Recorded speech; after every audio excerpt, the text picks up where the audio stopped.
Soul land 3 the legend of dragon king के इस episode की शुरुआत में हम देखते हैं कि टांग वुल्न ने जैसे थोड़े बहुत बंस खाए होते हैं तो ये हैरान होते हुए सोचता है कि अब मेरा पेट पूरी तरीके से भर चुका है क्योंकि मैंने टोटल 16 बंस को निगल लिया है। और जैसे मेरी सोल पावर पूरी ही बॉडी में सर्कुलेट की तो काफी रिलैक्स्ड सा महसूस हो रहा है। अगर मैं इस स्टफ को हर रोज खा सका तो वाकई में इससे मेरी सील को ब्रेक कर पाना मेरे लिए काफी ज्यादा आसान हो जाएगा। और वैसे तो इससे ज्यादा कुछ बड़ा नहीं होगा लेकिन फिर भी फर्क तो पड़ेगा। और वाकई में इससे तो काफी ज्यादा बढ़िया वाला फायदा हुआ। और फिर ये खुश होते हुए कहता है कि ग्रैंड टीचर क्या मैं इसे हर रोज खा सकता हूँ। और इस चीज को सुन के शेन, ग्रैंड एल्डर और टीचर वू चांगकोंग ये तीनों ही काफी ज्यादा चौंक जाते और परेशान होने लगते हैं। और ग्रैंड टीचर भी कहते हैं कि अब तुम लोग आराम कर सकते हो जबकि मैं अब ऊपर जा रहा हूँ। और इतना कह के ग्रैंड टीचर जो है यहाँ से जाने लगते हैं जबकि टांग वुल्न को कुछ भी समझ में नहीं आता है। तो ये कहता है कि टीचर क्या मैंने कुछ ऐसा कह दिया जो कि रूड था, क्योंकि ऐसा दिखता है कि ग्रैंड टीचर जो है मेरी बात को सुन के बिल्कुल भी खुश नहीं थे। तो इस चीज को सुन के टीचर वू चांगकोंग भी थोड़ी देर के लिए चुप रहते हैं और फिर कहते हैं कि ये टीचर का मंथली राशन था और वो खुद ही सिर्फ हर रोज एक ही बन खाया करते थे। तो शेन जो होती है ये भी कहती है कि क्या तुम्हें कोई आइडिया भी है क्या कि वो जो ब्लैक स्टीम बन्स है वो क्या है।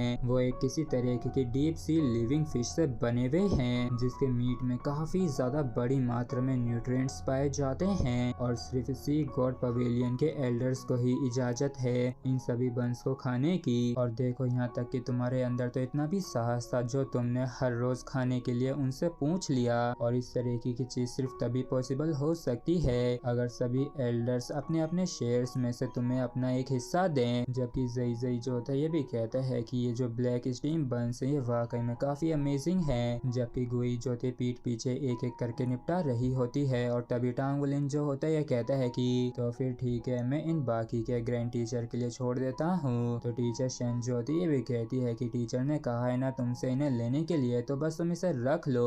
और वो पक्का इस जैसी छोटी चीज के लिए बिल्कुल भी अपसेट नहीं होंगे। जबकि सिर्फ हम एल्डर को देखते हैं जो कि ऊपर की साइड आ जाते हैं और जैसे ये सबसे अलग एकांत में आते हैं तो हम देखते हैं कि इनकी आंखें जो होती हैं भर आई होती हैं और इनका रोने जैसा मुंह हो गया होता है। और ये कहता है कि मेरा महीने भर का राशन एक झटके में चला गया। और ब्रेकफास्ट करने के बाद वू चांगकोंग जो होता है इस लकड़ी के घर में ही रुकता है। जबकि शेनी जो होती है इन चार ही स्टूडेंट्स को आइलैंड से ले जाती है। और यहाँ पे आ जाने के बाद टीचर शेन जो होती है कहती है कि एक वर्किंग स्टूडेंट बनने के बाद तुम लोगों को बाकी के स्टूडेंट्स के मुकाबले काफी कड़ी मेहनत करनी होगी। और वर्किंग स्टूडेंट्स और नॉर्मल स्टूडेंट्स के बीच में जो सबसे बड़ा अंतर है वो ये है कि नॉर्मल स्टूडेंट्स जो होते हैं वो एकेडमी की सब्सिडीज को एंजॉय कर पाते हैं, जहां नॉर्मल स्टूडेंट्स को सिर्फ ट्यूशन की 20% फीस ही पे करनी पड़ती है। जबकि जो वर्किंग स्टूडेंट्स होते हैं उन्हें अपनी सारी ट्यूशन फीस को पे करना पड़ता है। और ना सिर्फ ट्यूशन फी पे करनी पड़ती है बल्कि तुम लोगों को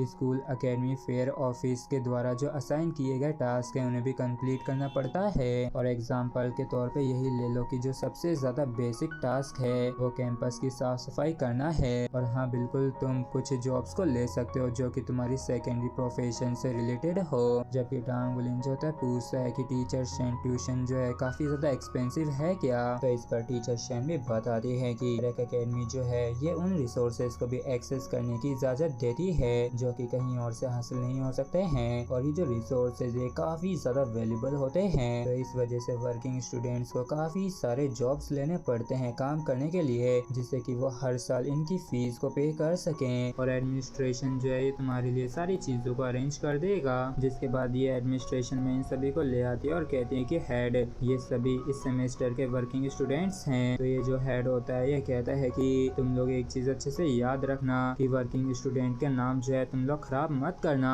और इसी के साथ फ्रेंड्स हमारा एपिसोड जो है यहीं पे खत्म होता है। अगर आप लोगों को वीडियो अच्छा लगा तो प्लीज चैनल को सब्सक्राइब और वीडियो को लाइक करना बिल्कुल भी ना भूलें। Thank you.